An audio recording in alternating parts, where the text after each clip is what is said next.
So we'll try to, as Desi said, we're going to try to keep this short. My name is Marc-André. I'm the product manager here at Toon, and I will show you some of the animation tools that we have in Harmony. So for those of you that are not familiar with Harmony, Harmony has been for a long time our flagship software, animation software, and is a software that's mainly, well, was created with vector drawing tools in mind. So we have different drawing tools that are available to you. We have the brush tool and we have the pencil tool. I'll show you the difference between the two by doing a quick drawing here. So this is, I'm going to zoom in on that. So this is a brush line, and this is here a pencil line. So if you look at them closely, they look very, very similar, but they have a fundamental difference where the brush tool, which is the one at the top here, this is the brush, and the one at the bottom is the pencil. So the brush tool here has a vector line that is drawn around the color. So you have the color that is inside the vector line. So this is a contour vector. It's very flexible when you're drawing. It's very, if you're doing sketches, things like that, it's very, very useful. But when you want to edit your drawing using the contour editor, it makes it a little bit more difficult because it's a contour vector and you have to change the vector on both sides. You can just edit the vector on one side.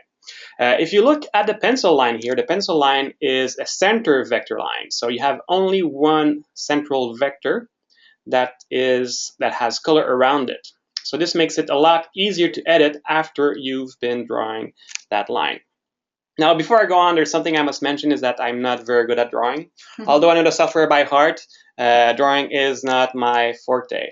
So coming back to the pencil line, something that we've added in the software since I think version 9 is the ability to have thick and thin. So in the past, the pencil line was always a thick pencil line. It always had the same width around the whole thing. Now you can actually adjust the width of the line using the pencil line editor, and you can control the width of the line from either side. And if you press shift, you can actually control the width on both sides at the same time.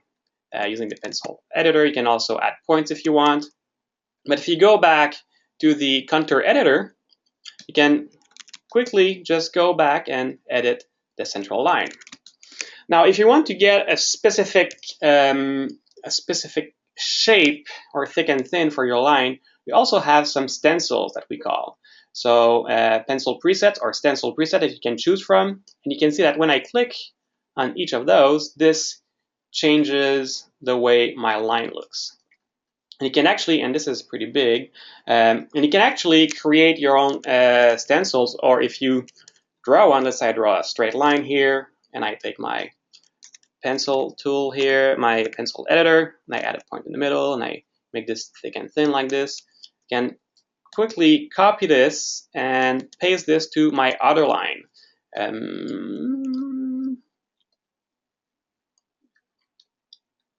Like this. There we go. So it's very easy. If you have multiple lines, you can just copy from one line to another. Now, another thing you can do is you can also apply texture to your lines. Now, I know that my drawings are not that pretty, but if I have my pencil editor here, I can switch from one texture to another. And as I switch, you can see how my line is affected. Let me go and find a drawing that would look a little bit better here. So pencil line. So this is some pre-drawn, pre-made drawings of a character that already has pencil lines on them. So if I zoom out here and I just zoom in on his face maybe, and I select those lines here, and I go in my tool properties, I can quickly change the texture that is applied to those lines. I can also, since this is a pencil line, it's very easy to edit, I can also select all of those lines and very quickly change the width of the line to make them a lot bigger or a lot smaller. This is not something you can do with the brush line. This is something you can only do with the pencil line because we're mapping the texture on the central vector on the line. So this is a very short summary of the vector tools that we have in the software. And if I was good at animating it would be very easy for me to just create a bouncing ball, for example. So I'll do that with the brush tool, and I'll start at the first frame here, and I'll start by drawing my ball. Now, as I go forward and I draw my ball, I want to see the ball at the previous frame, so I enable the onion skin. I'll just undo this, and this is my ball that's going up like this. I'm not very good at timing, trying to do my best. And now here I have a very quick bounceable ball that has been drawn. And I can preview this, though I don't know how the frame rate is on your side. But if I preview this here, we can see we have a very fast bouncing ball. It's actually a little bit too fast because it's bouncing on ones. I want to have this happening on twos, so we'll just select those frames and set the exposure to 2 very quickly like this. I'll change my stop frame here. And if I play this back without the onion skin, you can see my bouncing ball is now bouncing on twos. So you can see it's very easy to quickly create an animation and edit the timing inside the timeline. Now, that's enough about the vector drawing tools for now. Let's go and look at what we've added in the recently in version 10, which is the Bitmap Direct tools. And we've actually really improved the way they work in this new version here, version 12. And let me open a scene here.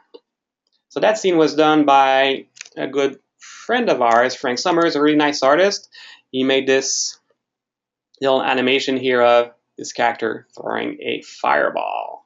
And if we'll take a closer look here, we can see that this is all bitmap.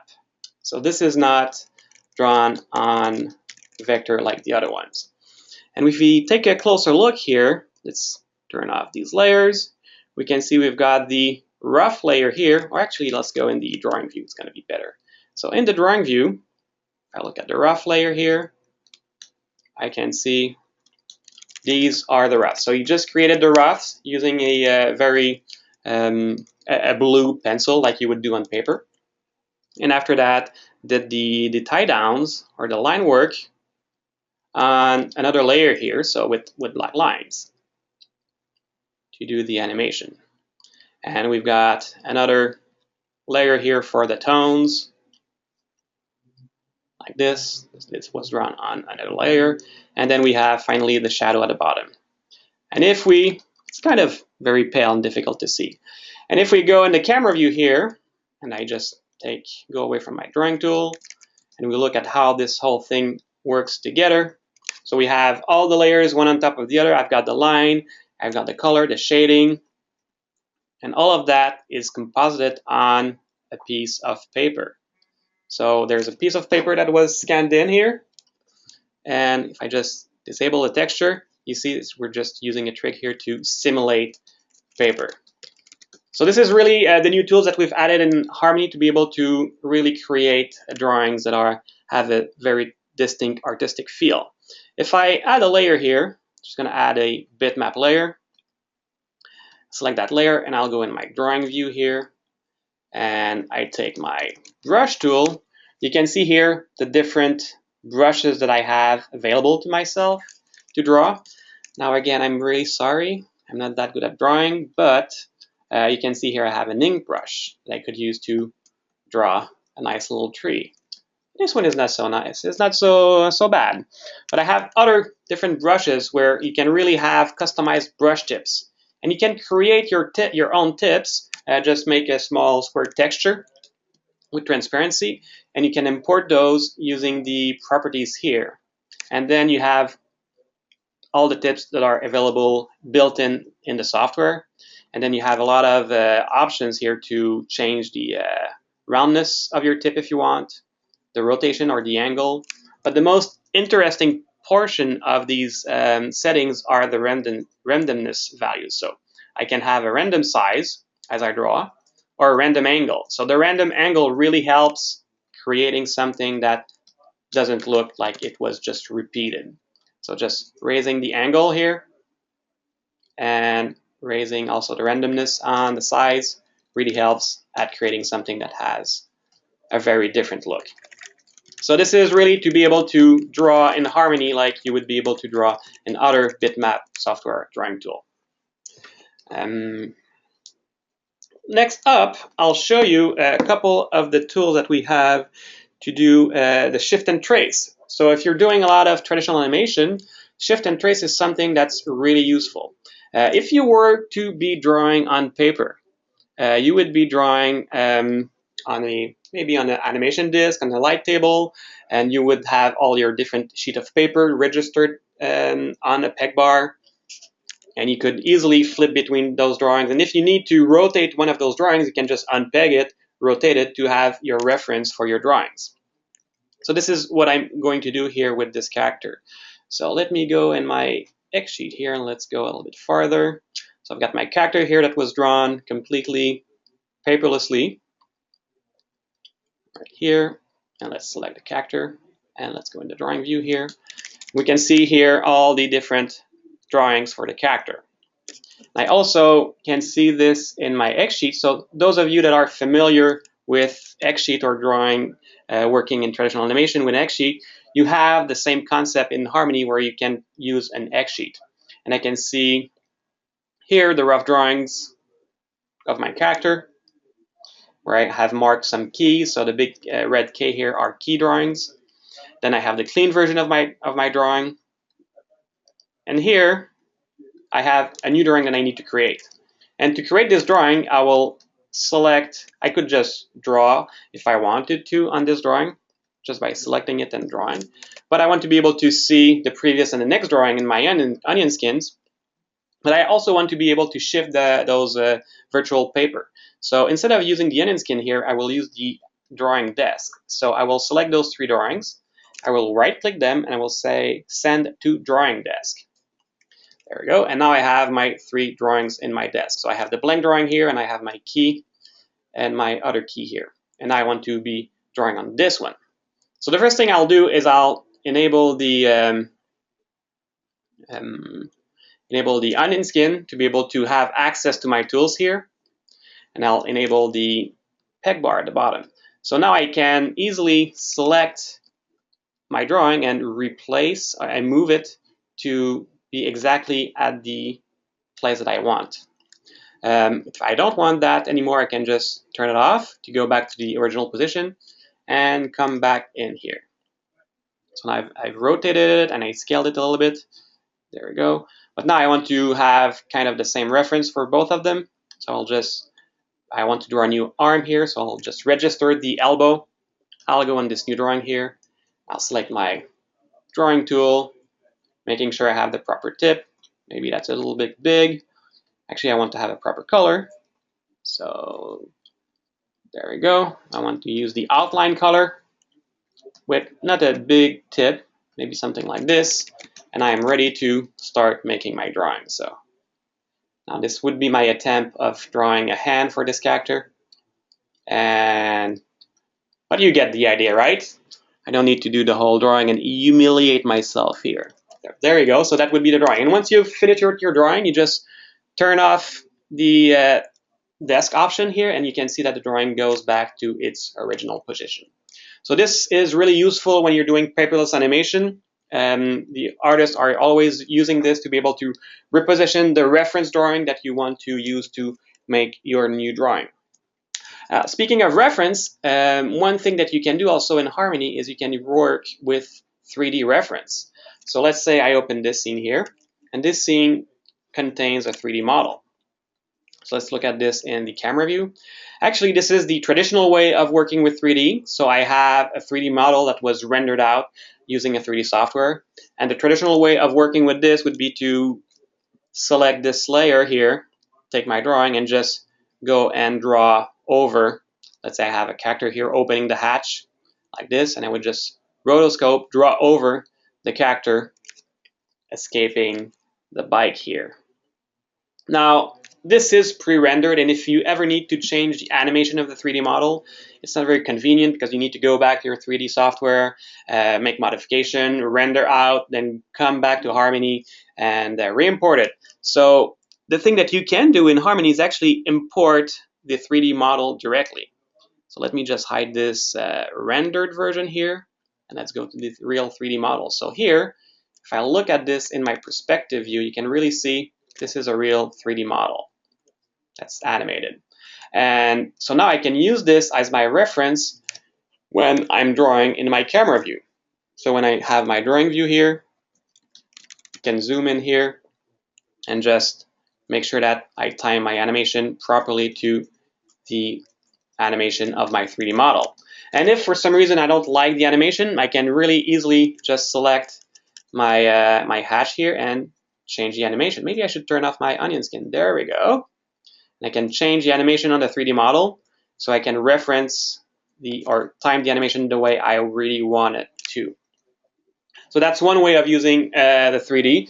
You can import a 3D to be able to use it as a reference when you need to draw, but you can also import a 3D to render out from Harmony.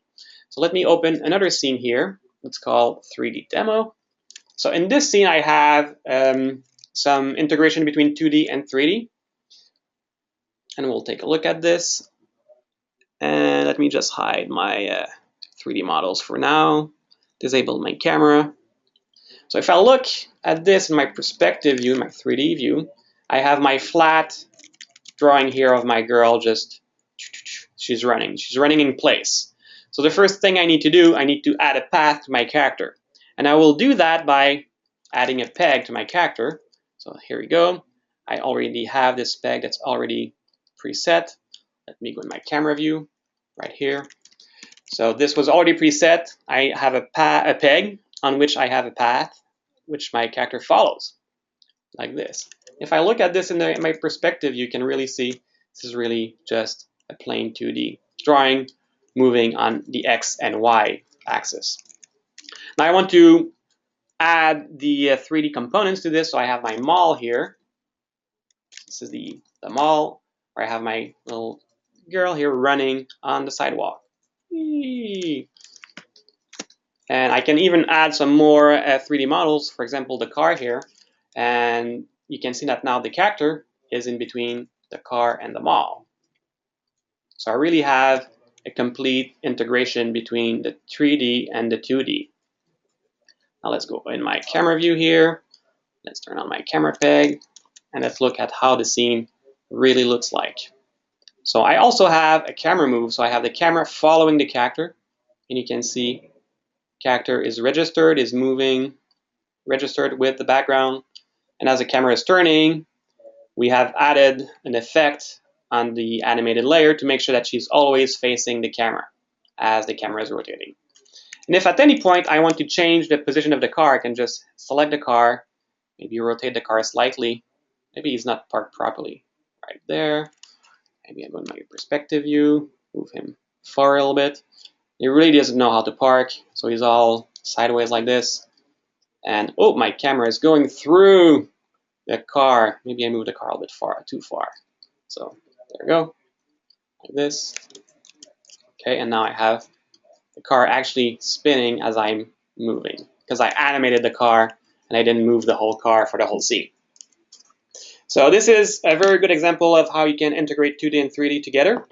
And once you have finished your scene, animated your scene in Harmony, and you want to render your scene, you don't need to render the 3D models outside of Harmony. You can really just use Harmony and using effects or nodes that we call the Maya batch render. So if you have Maya installed in your system or in your rendering farm, you can use those scripts here, those nodes, that will run a script that will send the rendering of the car and the rendering of the mall to Maya. So every time Harmony will render a frame in this scene and it reaches a 3D model, it will send the rendering to Maya. Maya will render the car and then we'll send back an IFF file to Harmony to be able to composite it with the rest of the scene. The types of models you can import, the 3D models that we support in Harmony are OSB. So this is an old format that we created plugins for Maya that we don't really use anymore. You can import FBX files, Alembic files, colladas, or OBJs. The most popular for now are really FBX because it's a really widespread format. You can also use Alembics, which are also popular, but there's some limitations with that. Well, each of them have their own limitation. Now showing you other tools that we have are the deformation tools. So if you really want to go more than just do hand-drawn animation, paperless animation, and you want to do cutout animation, we have tools like the deformers that you can use to bend parts of characters. For example, here the arm of this character is just one drawing that has been bent using a deformer. So if I take my transform tool here, I zoom a little bit on this arm, and I show you the deformer. You can see here I have a deformer. I can actually stretch the arm here. And you see as I deform, the hand is not deforming, it just follows the arm. And I have the same thing on the character body here. So I have a big deformer here that deforms the whole body. But actually, if I stretch the body, you can see that it doesn't really deform the face. So the face just follows the deformer. It doesn't get deformed by it. So this is really convenient for hands or facial features. If we take a close look at this character here, some interesting things like the hair, we're using a cutter here where I'm able to move the hair, but the hair never gets out of the head. So this is very useful when you're doing head turns or body turns. Same thing with the shirt of the character here. I could be rotating the shirt a little bit so that he's doing body turn. Now if I look at the legs, on the legs I have the same thing as I have on the arm. I have a deformer. And unfortunately for now, the foot doesn't follow my deformer. So I just need to go inside my node view here. So this is where I have all the interconnections between all the nodes, all the drawings, all the effects in my scene. And I can take my deformer that works on the leg and connect it on my shoe right here like that. So now I'm able to have the shoe follow the deformer. It's as simple as that. And you can see that the shoe does not get deformed because it's not under the deformer, it's connected on the kinematic output of the deformer. If you're using bone deformer, you can always use those deformers when you're working with the game engine. So we have a plugin as well, a middleware that we have for Unity.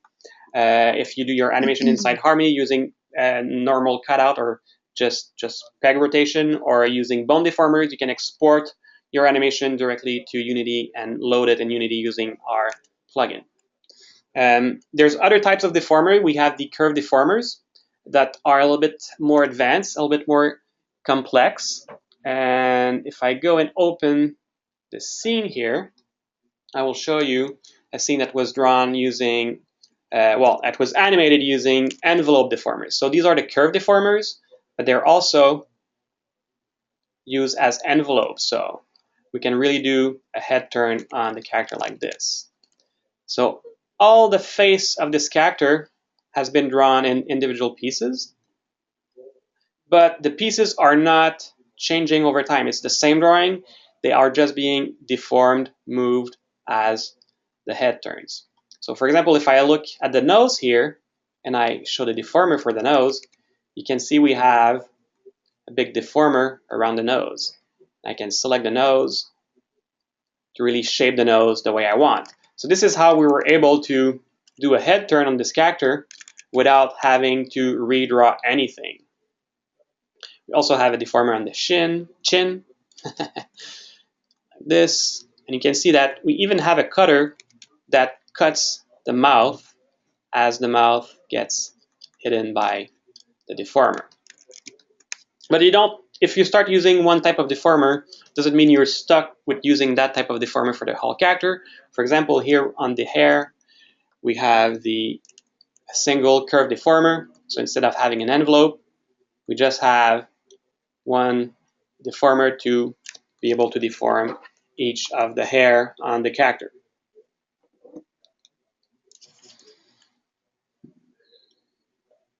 So this really allows you to make sure that when you're animating, you don't have to redraw anything and that everything stays on model with the original design of the character. Now the next thing we can do here is show you the special effects that you can do inside Harmony. So I'll go back to my the scene where the girl is jumping off the roof right here. I'll go forward, somewhere where the girl is jumping into the panel right here. And I want to do an effect like she's underwater. So I'll just click on the flower here. This will do a render of my scene. Make sure I'm in auto render mode here. I'll go inside here. And these are the modules that I have. Now I want to add some effects. I already created some effects that I will load in. I don't want to recreate the whole thing. So in my library, so in your library, you can store pre-cooked effects that you can reuse multiple times. So right here, so I have my underwater effect that I will connect to my character like this. And like that. This. There we go. Actually, I wanted to use a character, which is this cable. There we go. Oh.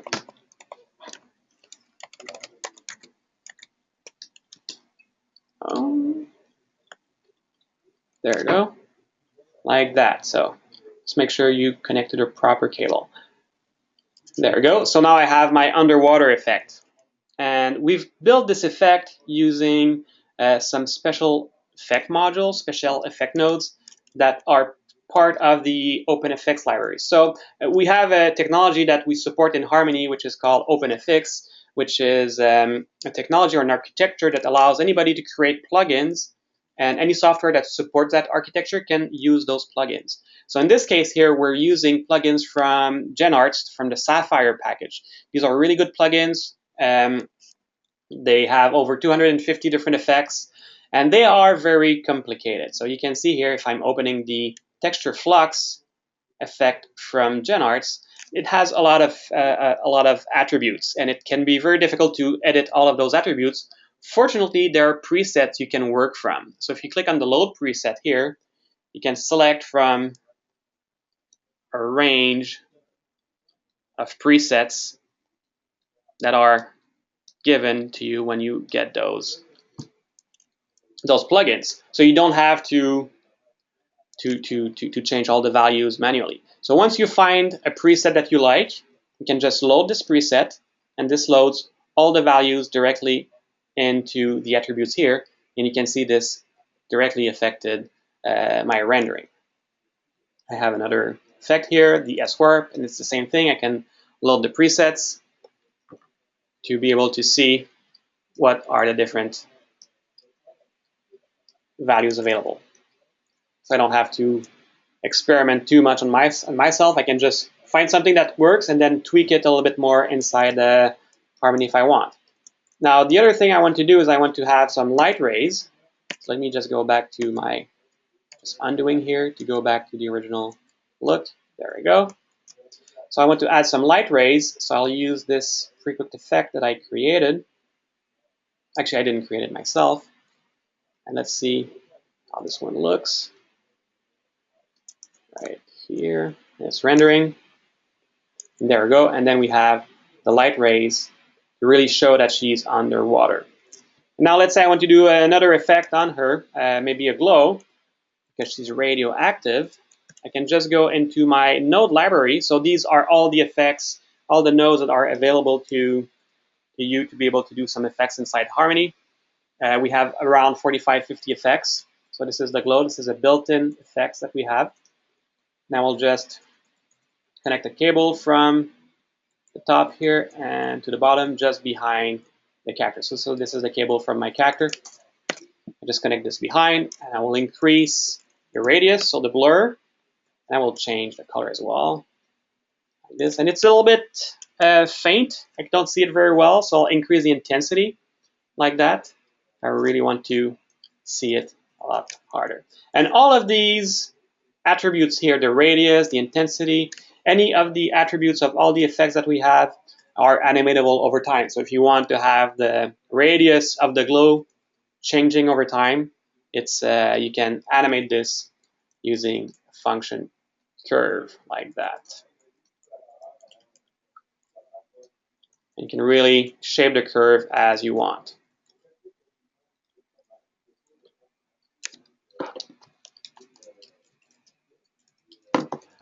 All right, so that's pretty much it for my presentation. Do you have any questions on any of the stuff that I showed you or any of the stuff I haven't showed? So there's lots of questions. We'll start with Chris. Chris asks, any way to have a true kinematic output internally, or deformation bones and deformation curves, or is it still only at the extremities? So you want to have a kinematic output. Let's say you have an arm, and you have the upper arm, the forearm, the hand, and you want to have something that follows the elbow. I'm pretty sure I did that. It just depends on where you connect the kinematic output from. So instead of connecting the kinematic output at the end of your chain, if you connect the kinematic output on one of the bones in your chain, you will be able to, or any of the curve, you will be able to have the position at that bone or that curve. Good. Cole asks, so are brush textures bitmap or vector? Brush textures, are they bitmap? If you're talking about the texture, you're talking about a bitmap. So we have different ways of drawing in the software. So let's say I create a layer here. So I'm just going to use that scene. I'm going to turn off my rendering. I don't want to slow down. So I have different tools available, right? So I have the normal brush tool, which is just vector tool. So if I draw here, this is just a normal black vector. But if you go inside the tool properties, I also have some texture that I can apply to my vector. So here I can see this is a vector line, but this is also a vector line with a texture inside.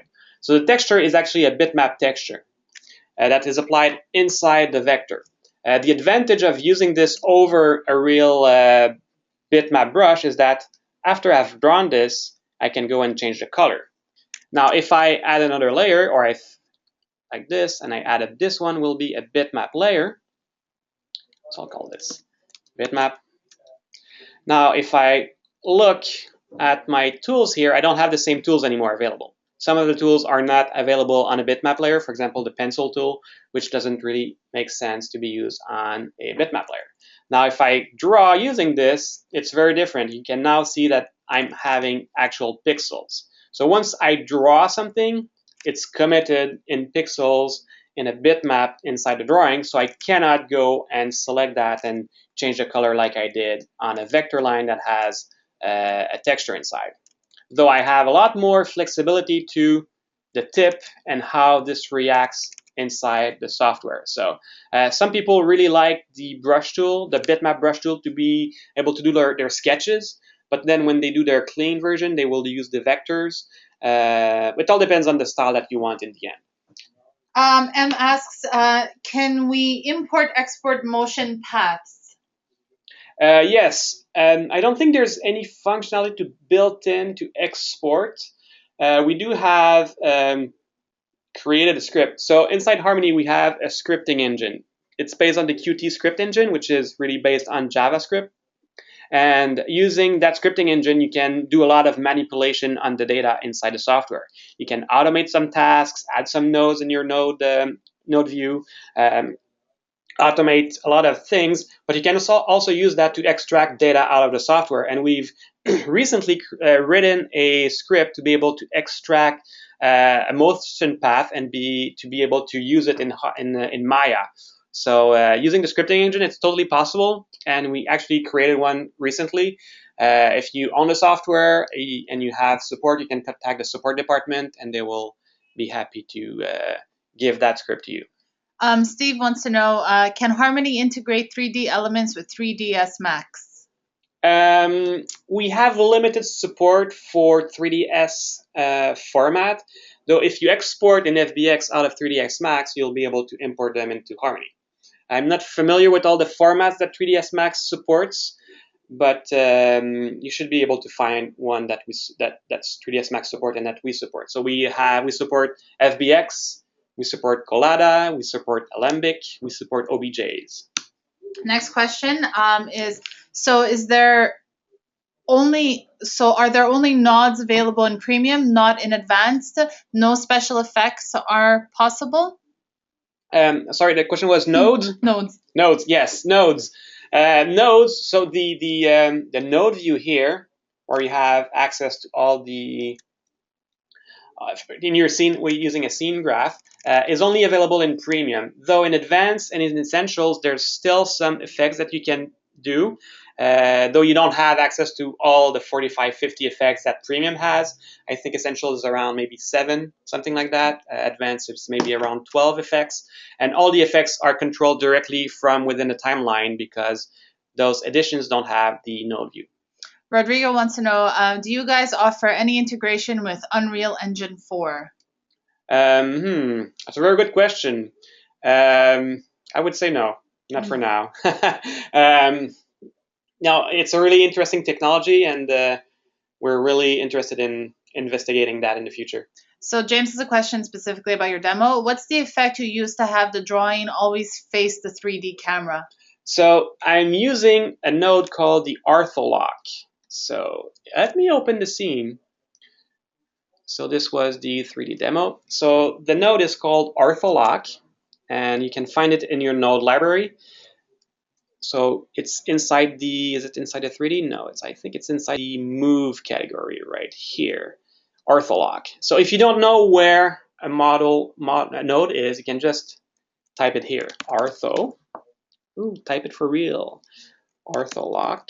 If you can type, because I obviously can't, there we go. It shows you everything that matches what you've typed, and it actually shows you the category it's in. And if we look here at my scene, and in my node library, I have the ortholock here node.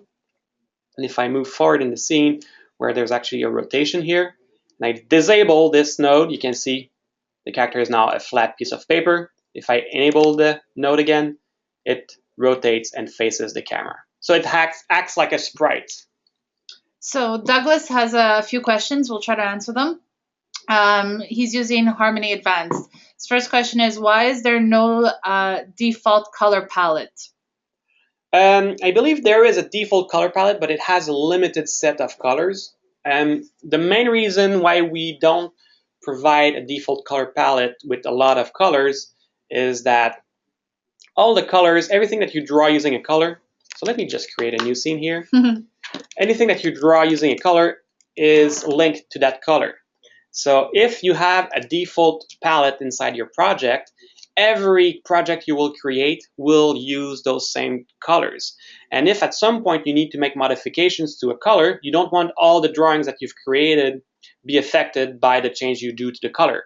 So when you're working in Harmony and doing animation, the best thing to do is to create a palette per each character that you're creating, or a palette for your background, so that you have individual palettes for all the assets. And if you want to do a modification to a color, you don't affect everything.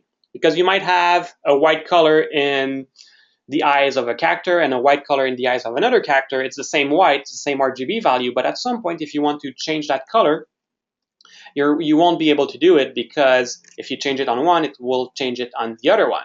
So if you have drawn using separate palettes, you'll be able to just modify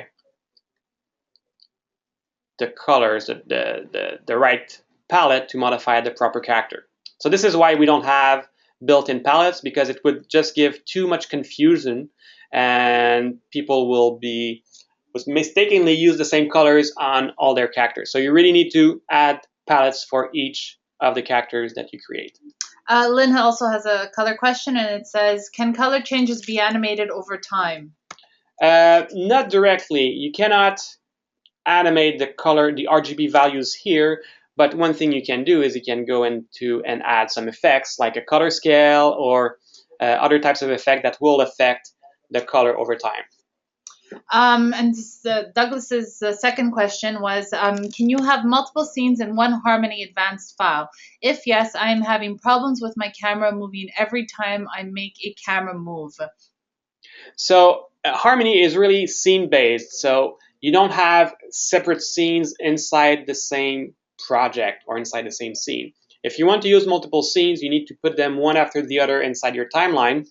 The only thing is that you cannot switch from one camera to another. So you always need to make sure you use the same camera, and you can use a peg to adjust the position of the camera over time. So you lock the camera in a certain position for your first scene, and then you use other keyframes to log the camera for the other portion of your scene. Another really good question about envelope deformers.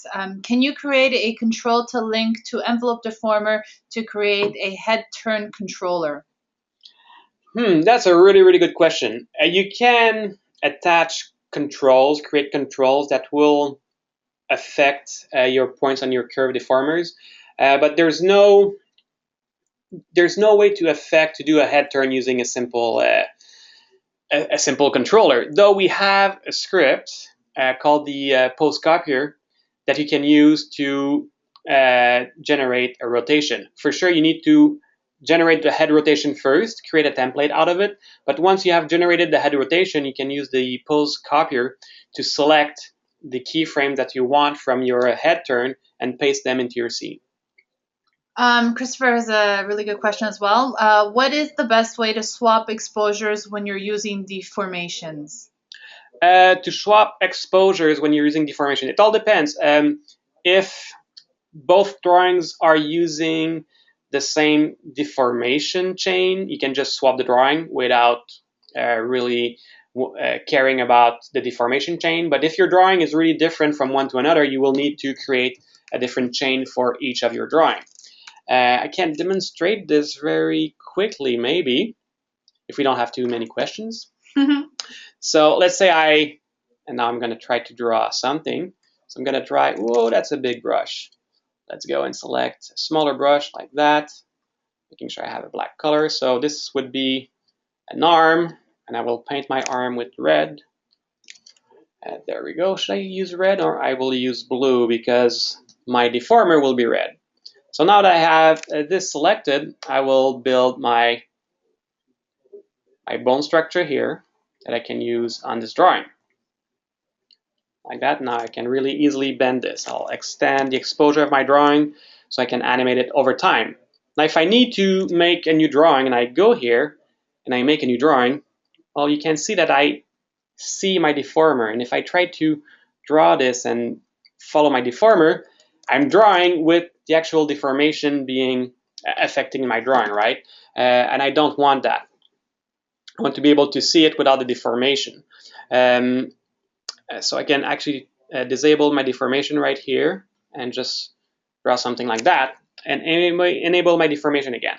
But now I have the same deformer that affects two drawings. So if I rotate the deformer here, this affects both drawings. But now I want this drawing to have a specific deformer.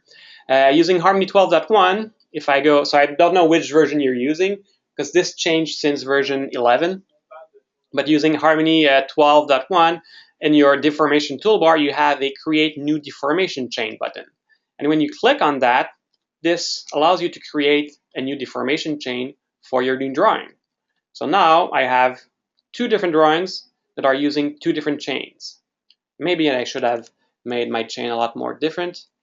But so this one is actually a curve, and the previous one here is actually a bone. So you can see I have two different chains for two different drawings. And if I look inside my node view, you can see that I have two chains here with a transformation switch, which switches from one chain to another depending on the exposed drawing. And I believe we have some information on our website about how to do this. Our next question comes from Daniel. How do we attach controls to deformer points? Controls to deformer points, that's a very good question. That's very advanced. I won't go into the details right now, but the way I've done it in the past myself is I've made a drawing, and what I did is I used the X and Y value from that drawing into my deformer. So for example, if I look at the curve deformer here, I have an X and Y value. So what I did is you can actually link those to anything in your scene. And I had a drawing that I had shared the functions. So if you want to be able to use the functions from a drawing, you need to make sure you share the functions. For that, you need to have some functions, though. If you don't have any functions, it won't share anything. So this is here, right there. So if you share the functions, right-click, you share the functions. From then on, I'm able to go inside here, and for the X or the Y, I'm able to use the X and the Y value from my drawing. So this is how I was able to attach a controller to be able to move a deformation point. Tyson wants to know, when using the cutter, is it possible to have an outline generate around the output shape without having to manipulate the outline? So you want to be able to see the outline of your cutter? Yes. This is what I'm guessing. Manually outline. So the drawing that you're using as your mat, as your cutter shape, is not displayed because it's not rendered. It's just used as your mat. So if you want to be able to manipulate that cutter, what you usually do is you draw a handle that you will specifically display in OpenGL, but not in software render. And there's a Toon Boom blog article about how to do this. So if you go on our blog, you should be able to find the information on how to do this. Robert wants to know, is it possible to open Animate Pro version 3 files in Harmony? Unfortunately not. It's not possible. That's one of the main reasons why we moved everything to go to Harmony, to make sure that somebody that's working in any of the editions is able to work with somebody else. Though when you buy the software and you upgrade from Animate to Harmony, we have a conversion service, so you can send your files to the support team. I think there's when you actually buy your license inside the Toon Boom website, there's a link where you can upload your assets. So if you upload your assets or send them to the support team, they will be able to convert those assets so that you will be able to use them with Harmony. We've had a couple questions about particles. So there's a couple people who've just asked how to use the particle tool and that. So could you maybe show us a little bit more about the particles, or just tell us a little bit more? The particle is a whole subject on its own. It's pretty complex. I don't know if we have ever done a webinar on that. Maybe we should, but we probably should. Yes. We do have some video tutorials on the particles on our website. But let's say I want to. So whenever I need to create a particle system, I don't usually start from scratch. I will go and I will find an example that looks similar to what I want to do, and then I will use it. For example, I have the rain example here, which actually comes with Bob. Whoops, there we go, in the composite. There we go. So if you ever want to play with Bob, you can always go in that in the particle effects, in the particle example, and bringing the rain. And here, if I scroll through my timeline, you can see the raindrops coming down, and there's more raindrops, and there's actually raindrops on the floor. And I kind of cheated when I created this scene. I really wanted to do this simply, very simple. And so I have multiple particle systems. So let me turn off all the particle systems. So I have raindrops, rain spots actually. So I have two systems for the rain spots and one system for the actual rain. So the rain starts coming down here, and I've just created two other systems for the rain spots. And if I go inside, let's say, let me turn off these two here, and even the character like that. If I go inside the rain effect here, this is how the effect looks like. It's really simple. I have just the raindrops right here. So these, if I go inside my drawing view, you can see that this is the rain spots.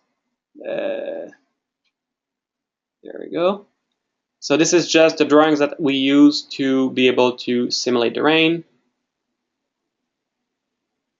So they're just normal normal drawings. And if I make a modification to those, like for example, I do this, I go in my camera view here, I enable this, you'll see that my drawing has now been modified. So you need to create the drawing, whatever the particle that you want to use. And this is splash. This is splash. And then there's other nodes that you need to use. The emitter, the 3D region. So the 3D region will define from where my raindrops appear. So I've got my 3D region here. That's there. I have a kill because I need to kill my particles. If I don't kill them, they would live forever. Let's say disable this. They would go and they would fall down and it will live forever, and this would use a lot of memory. So you need to have a kill in your scene to be able to make sure that they don't live forever. And basically, I just tell them to, if they're older than 16 frames, they disappear. I've got the move particle. So if you don't have the move particle here, so if I disable that, the particle will just appear and they will not move at all. So you want them to be moving. And in here you can specify if you want to move the position or the angle or just the angle. And you have the velocity, which gives them the direction. So right now it's -1 on the y-axis, so it's going down. If I say 1, this is going the y-axis up like this. So this is inverted rain. So this is where you actually give direction to your particles. So these are the basic nodes you need to create a particle system. And you just need to look at the examples and look at the tutorials we have on our website, and it will give you more information how these systems work. So Rodrigo asks, what kind of spreadsheets can we export? Spreadsheets for what? I'm guessing we want to export spreadsheets for a game engine. So what we have inside Harmony, we have 2 scripts that are built in. So if you have Harmony 12.1, those 2 scripts are TB export spreadsheet and TB export for easel.js. So one, maybe I could show you this very quickly if I can find my scene. So one will actually, you build a puppet inside the software like you would do for normal animation. You make sure you don't use effects that are not compatible with the game engine that you're using. And when you export to the game engine using the script, it will create a sprite sheet. So let me just open here. Run scene, like that. So this is a run cycle, and this was done using cutout animation. So these are all bones on the character. So these are the gaming bones that you can use to create your animation. So once you want to export this, this will export every piece individually of the character. It will generate one texture for each of those. And then the script will take all of these pieces and it will connect them together to be able to, not connect them together, but it will lay them out on a sprite sheet that will be used by the game engine. So this is one way of exporting. The other way of exporting, you can export actually the full frame on a sprite sheet. So if you don't want to have all the pieces individually because you've created some effects that cannot be reused in the game engine, you can export the full animated frame. This means that you need to export a lot more sprites for all the animation cycles that you have. For example, this character has over 20 animation cycles, so I would need to have sprite sheet for all these cycles if I export the full animation. But if I export just the individual parts in the sprite sheet, I can have just one sprite sheet for all the animated sequences. We have time for one more question, but just before that, we'll let you, just to inform you, there will be a webinar next week on gaming where we will go into this in depth. So last question comes from Chris. Chris wants to know, can the particle system output at points on a path between frames? Or does it only output at the region at the exact point for that frame? Yes, it actually can generate particles in between frames. And that's actually something we've added in Harmony 12, if I'm not mistaken. I don't think it was there in 11. You need to turn off the rounding. There's a setting in one of the nodes in the particles that rounds the values to integers, to full frames. And if you uncheck that option, it will actually generate particles in between the frames. And you can select how many samples you want in between the frames. So it's really useful if you want to do like a stream and you want your stream to be in between frames and also shrink in between frames. You can use the the number of samples between frames and the turning off the rounding so that you get a smooth line. So that's all for this webinar today. If you have any more questions, please feel free to email us at webinars@toonboom.com. We'll be happy to answer your questions. This webinar is being recorded and will be online probably within the next 24 to 48 hours. And next week's webinar will be on gaming. So we hope you enjoyed this and you thought this was informative. Thank you very much for joining. Bye-bye.